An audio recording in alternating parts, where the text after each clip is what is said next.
ناشفه ورهيبه وحلوه قوي. معانا اول حاجه هنا دول 2 كيلو دقيق، وهتلاقيني كاتبالك في صندوق الوصف مقادير الكيلو. تمام كده، دول 2 كيلو دقيق منخولين طبعا. وعندنا هنا كوبايتين حليب، لكل كيلو دقيق هي كوبايه واحده حليب كفايه، علشان طبعا الدنيا غلا وانتوا عارفين. دول شويه زادوا يعني الكوبايتين، هزود عليهم الميه بتاعتي واحط 4 كوبايات ميه. بس ال4 كوبايات ميه ما هماش مليانين او يعني ناقصين، كل واحده منهم حوالي 2 مللي بس من فوق، 2 سنتي واحد من فوق. تمام كده، الكوبايه اللي هتعيري بيها الحليب هي اللي عاير بيها الميه.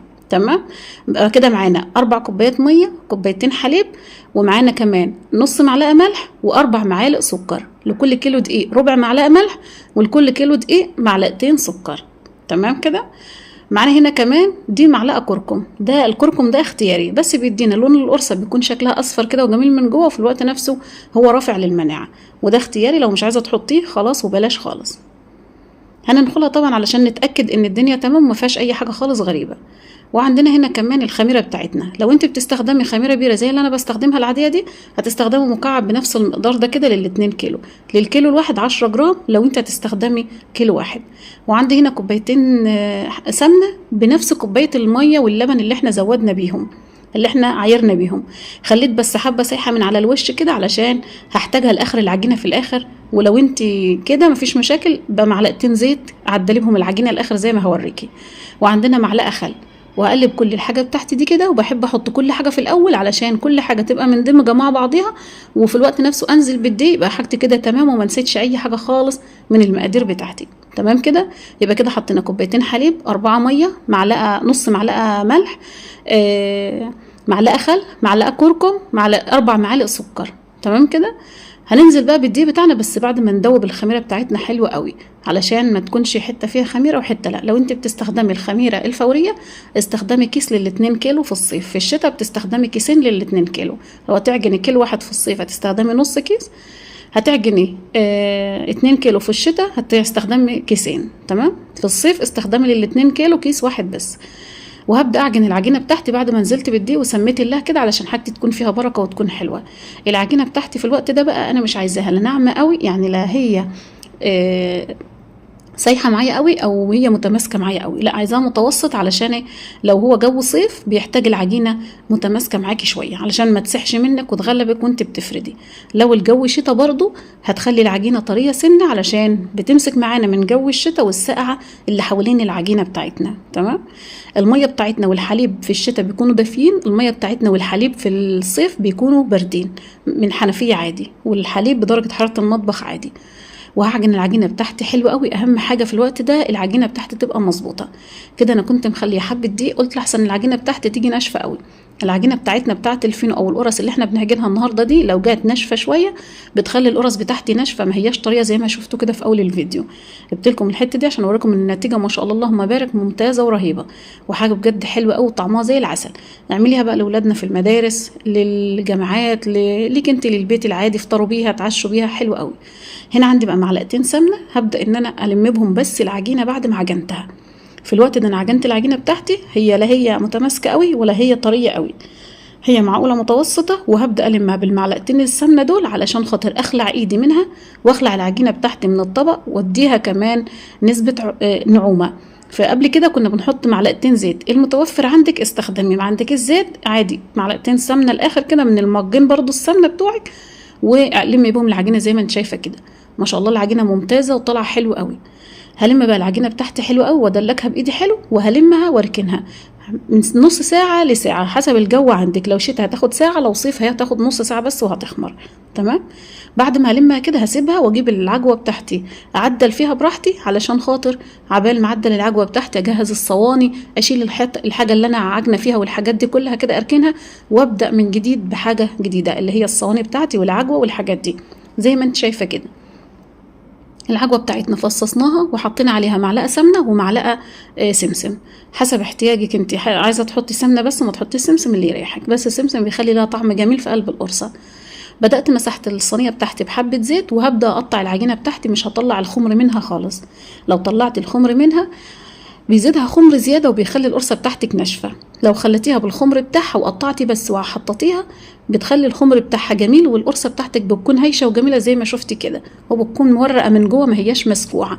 اللي بينشف معانا القرصه انك بتفضي منها الخمر بتاعها وتعجنيها تاني بعد ما خمرت، بتاخد يبس تاني وتاخد عرق تاني، بتبقى عرقها زيادة أو نسبة الجلوتين فيها زيادة بعد ما تعجنيها مرة تانية، فبتخلي العجين بتاعك ناشف وبتخلي القرصة بتاعتك ما هياش طرية وهيشة كده. تمام كده؟ تمام. يبقى أنا اختمرت في الطبق خلاص، على كده ما هبطش الخمر بتاعها. كفاية قوي لما أنا بهبطه وأنا بعدل القرصة في إيدي، يعني الوقت وأنا بقطعها كده كفاية قوي إن أنا الهواء برضو بيخرج مني غصب عني. فهبدا اقطع القطعه على قد المزاج اللي انت عايزاه. عايزه القرصه صغننه هتعمليها صغيره، عايزه القرصه كبيره شويه زينا احنا الفلاحين كده اعمليها كبيره زي ما ترتاحي برضو. تمام كده. هبدا اقطع كميه بس على قد الصينيه الاولى، مش بقطع الكميه كلها. هم دول ما شاء الله 2 كيلو حلوين مش وحشين. كنا قبل كده بنعجن 5 كيلو و10 كيلو، المره دي عاجنين 2 كيلو بس، بحيث انك انت لو هتعمليهم على قد المدارس كده حاجه خفيفه. لو هتعجني كيلو برضو هتلاقيني كاتبالك مقادير الكيلو ومقادير النص كيلو كمان في صندوق الوصف. صندوق الوصف للناس اللي مش عارفه، اللي بتقعد تسالني في التعليقات، هتدوسي على عنوان الفيديو وانت شغاله معايا الوقت، هتدخلي على طول في صندوق الوصف. ماشي. جبنا اول قطعه معانا وقلبناها على وشها، يعني وشها تحت والقعر بتاعها فوق، وبدات اديتها تبطيطه بسيطه من الحروف وحطيت فيها العجوه بتاعتي زي ما انت شايفه. هنعمل واحده تانية برضو هوريكي. معانا التانية ببدا اجي على الحروف بس قليل قوي لو دوست ايدي في الوسط، وببدا الم الحروف بتاعتي. اهم حاجه اقفلها كويس علشان خاطر تبقى القعر بتاع القرصه بتاعتي جميل.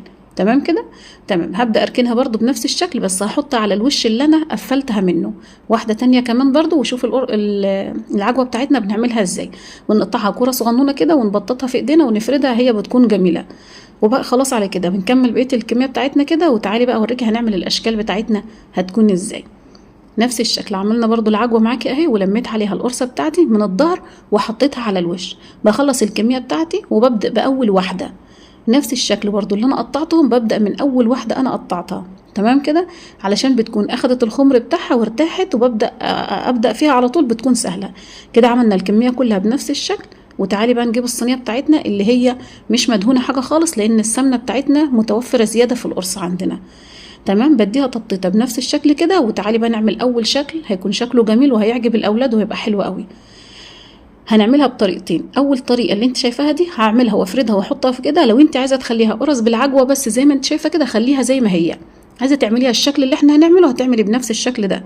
الشكل ده بيجي مع حاجات الكحك والبسكوت، ولو انت مش متوفر عندك باي غطاء ازازه كده واعملي بنفس الشكل. وبالسكينه برضو او بالمقص، لو المقص عندك نظيف للمعجنات بس اشتغلي بيه، ما هوش للمعجنات بس بلاش خالص، وكفايه السكينه.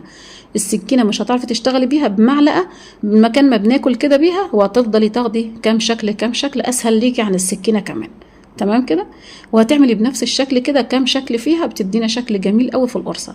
في الوقت ده عايزه تقطعيها صغير مفيش مشاكل، عايزه تعمليها ساده خالص من غير عجوه هتقطعيها برضو بنفس الشكل وتبططي على طول، ما تمليش من جوه عجوه بقى. تمام. وهتبداي تعمليها بنفس الشكل ده كده، وبنكمل بنفس الطريقه لغايه ما بنخلص الكميه بتاعتنا. ده مره تانية عملتها في ايدي كده من غير ما احطها في الصينيه، ورجعت شلتها من ايدي حطيتها في الصينيه على طول. ده برضو سهل عليكي عن الصينيه كمان.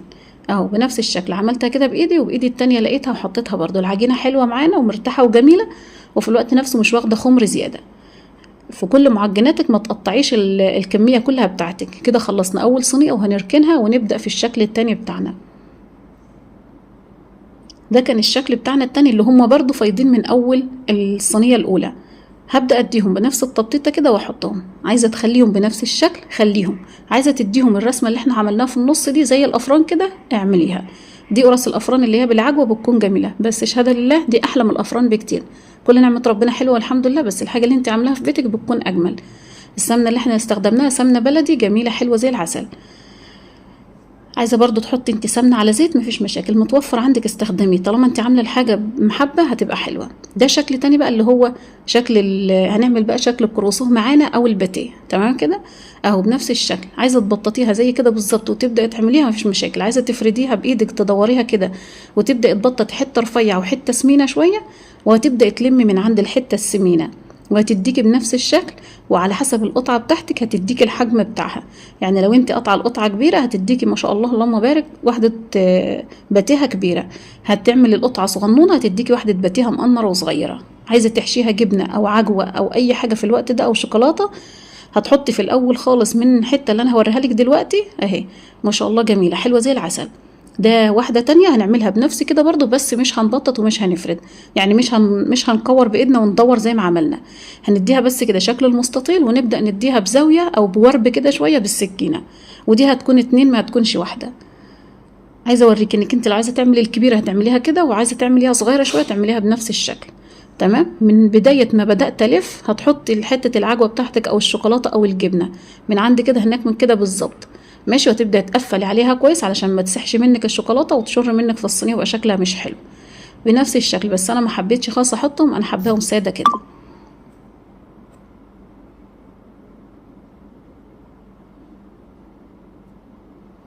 هنعمل بنفس الشكل كده زي ما انت شايفه. هبدا اديها بالمستطيل كده لفوق ولتحت لغايه ما تستوي معاك انت بقى. نشابه استخدميها، معاكيش برضو احنا عملنا من غير نشابه خلاص عشان الدنيا تبقى سهله معاكي. وهبدا اديها واشد عليا وابدا اطبق تاني، اشد عليا وابدا اطبق عشان اديها رول كتير واديها طبقات كتيره. تمام كده بنفس الشكل كده، وهنكمل لغايه ما نخلص المقدار اللي انت عايزه برضو تعمليه. وده كده كان تالت شكل معانا في القرص بتاعتنا، او قرص الافران بتاعتنا، والقرص الفلاحي زي ما تسميها سميها، او المعجنات كده. ماشي. هنكمل برضو نفس الصينيه دي كده نفس الشكل لغايه الاخر، وهنعمل بقى الشكل التاني اللي هي القرص الفلاحي الساده خالص من غير عجوه ومن غير اي حاجه مع بعضينا. ولو انت عايزه تحشيها جبنه برضو احشيها. ده كده كان الشكل التاني. بسم الله ما شاء الله اللهم بارك، شكلها حلو قوي، والعجينه ما شاء الله مساعده معانا لانها مظبوطه. تعالي بقى للشكل التالت. بعد ما قطعناهم برضو وكورناهم هنبدأ بس نفرد على طول مع بعض. دي بقى مش محتاجة حاجة خالص لان احنا عملناها سادة علشان ممكن تاكليها، عايزة تاكليها بجبنة مفيش مشاكل، عايزة تاكليها كده مع الشاي برضو مفيش مشاكل. وببدأ ابطط واخلي مسافة بين القرصة والقرصة، وخاصة اللي هي سادة علشان بتاخد خمر زيادة شوية غير اللي فيها عجوة. واللي فيها عجوة كمان برضو بخلي مسافة بينها وبين التانية، بس في الوقت نفسه ما بخليش مسافة كبيرة قوي ولا قليل قوي، المتوسط زي ما انت شايفة كده. ولو حبيتي تضيقي زيادة عن كده، بس انا طبعا الصينية عندي زيادة وعندي القرص اللي باقية قليلة، فحبيت ان انا اوزعهم بنفس الشكل في الصينية علشان يبقى التسوية واحد زيهم زي بعضهم. ما احطهمش على جنب واخلي الجنب التاني فاضي علشان وقت التسوية يكون سهل عليكي. ماشي. تعالوا بقى نشوف الكمية اللي احنا عملناها مع بعضنا كلها، وتعالوا بعديها نروح عند الفرن. دي كانت الكمية بسم الله ما شاء الله اللهم بارك من 2 كيلو دقيق، هيطلعوا لك احلى كمية. هبدأ اسوي من اول صينية انا عملتها. تمام كده عملنا كام شكل؟ 4 اشكال بسم الله ما شاء الله اللهم بارك حلوين قوي. تعالي بقى نروح عند الفرن ونشوف هنسوي ازاي.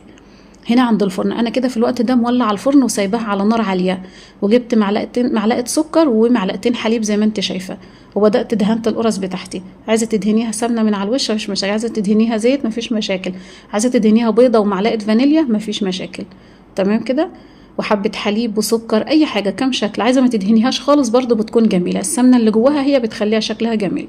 كنا عاملين قبل كده القرص المبسوسه، وكنا عاملين القرص الفلاحي باللبن الرايب، وكنا عاملين المنين الفلاحي القراقيش، عاملين حاجات كتيره. اللي تحتاجي اطلبيه في التعليقات وانا من عيني ليكم حاضر، وهتلاقيني برضه حطهم لك باذن الله في صندوق الوصف. هنا شكلت اول تشكيله، دهنتها زي ما شفتيني كده او شكلتها، وحطيت عليها السمسم بتاعنا. عايزه تحطي سمسم، عايزه تحطي حبه البركه، عايزه تحطي شمر، اي حاجه انت عايزه تحطيها على الوش مفيش مشاكل. ومش عايزه تحطي حاجه برضه خالص، انت وذوقك في اكلك. كده انا وطيت الجوانب وحطيت الصينيه بتاعتي، وطيت الجوانب والنار فوق المتوسط علشان الصواني بتاعتي سمكها من تحت عالي. لو انت الصواني بتاعتك سمكها من تحت رقيق هتخلي في المتوسط بس او تحت المتوسط. تمام كده. والجوانب بتاعتي على الهادي، يعني فوق الهادي بشويه اقل من المتوسط. ودي كانت اول صينيه طلعت معانا بسم الله ما شاء الله اللهم بارك، ما فيهاش ولا غلطه، بسم الله ما شاء الله اللهم بارك، حاجه حلوه قوي. عايزه تصغري انت القرصه مفيش مشاكل، عايزه تخليها كده برضو مفيش مشاكل، اللي ترتاحي له انت اعمليه في التقطيع وفي الشكل بتاع التسويه الاخير. انما العجينه لازم تعجنيها زي ما شفتي علشان خاطر تيجي معاكي مظبوطه وتيجي معاكي النتيجه مظبوطه في الاخر. ودي كانت تاني صينيه ودخلناها زي ما انت شايفه. بعد 4 دقايق طلعتها اوريها لك بسم الله ما شاء الله، حاجه كده ناجحه من اول مره ما شاء الله اللهم بارك. هديها تدويره بس كده بسيطه، وكمان هزود اقفل الباب عليها علشان تديني نفس الشكل كده في التسويه. هطلع برضو الصينيه بتاعتي التانية زي ما انت شايفه بسم الله ما شاء الله اللهم بارك، ناجحه ممتازه ناجحه 100 100. وتعالي دي كانت تالت صينيه برضو دهناها بنفس الشكل وحطينا برضو عليها سمسم، ودخلناها برضو. بتاخد معايا من حوالي من 10 دقايق لربع ساعه في الفرن. النار تكون فوق يعني في المتوسط، في المتوسط، مش اعلى ولا اوطى، لان القرص الفلاحي لو هديت لها النار قوي هتنشف منك، لو عليت النار قوي هتتحرق منك. تمام. هديها بس دهنة سمنة كده، وكل صينية بطلعها بديها دهنة السمنة اللي على الوش دي، ودي برضو اختياري، بس بتدينا شكل جميل قوي علشان بيكون شكلها حلو واللي فيها لمعة حلوة قوي كده وانت حطها قدامك. تمام كده. تعالي بقى نشوف الصواني بتاعتنا بعد ما بردت والنتيجة بتاعتنا عاملة ازاي. ما شاء الله اللهم بارك، حاجة بجد بجد فوق الممتاز. وزي ما قلت لك، عايزه تعمليها لسندوتشات الاولاد بتبقى ساده وبالعجوه، يعني اللي بالعجوه دي ممكن تحطيها لهم في اللانش بوكس بتاعهم، مش محتاجه غموز معاها ولا اي حاجه. والساده لو انت عايزه تحطي فيها جبنه وتحشيها لهم جبنه برضو مفيش مشاكل، يبقى انت كده وفرتي كتير خالص عن ما تشتري من بره لانشون وفينو والحاجات دي كلها. تمام. وانت برضو هتفطري منها في البيت عادي انت والاولاد. حاجه بجد جميله وناجحه وحلوه قوي وهشه وقطنيه وزي العسل. يلا حبايبي، اي حاجه في الفيديو مع ناقصاكي، معلومه ناقصاكي، اكتبيها في التعليقات وانا تحت امركم. واشوفكم على خير ان شاء الله في فيديو جديد. ما تنسوش تصلوا على الحبيب في التعليقات، ودمتم بخير وصحه وسعاده وسلامه. وقولوا لي ايه رايكم في المنتج بتاعنا النهارده. حاجه بجد بجد جميله، هشه جدا وحلوه زي العسل وطريه قوي، القرصه بتاعتها طريه زي العسل. يلا حبايبي، افوتكم بعافيه ان شاء الله كده، وخير وصحه وسعاده وسلامه. مع السلامه، وكل سنه وانتم طيبين. ربنا ان شاء الله كده يعود علينا كلنا اليوم بألف خير. مع السلامه.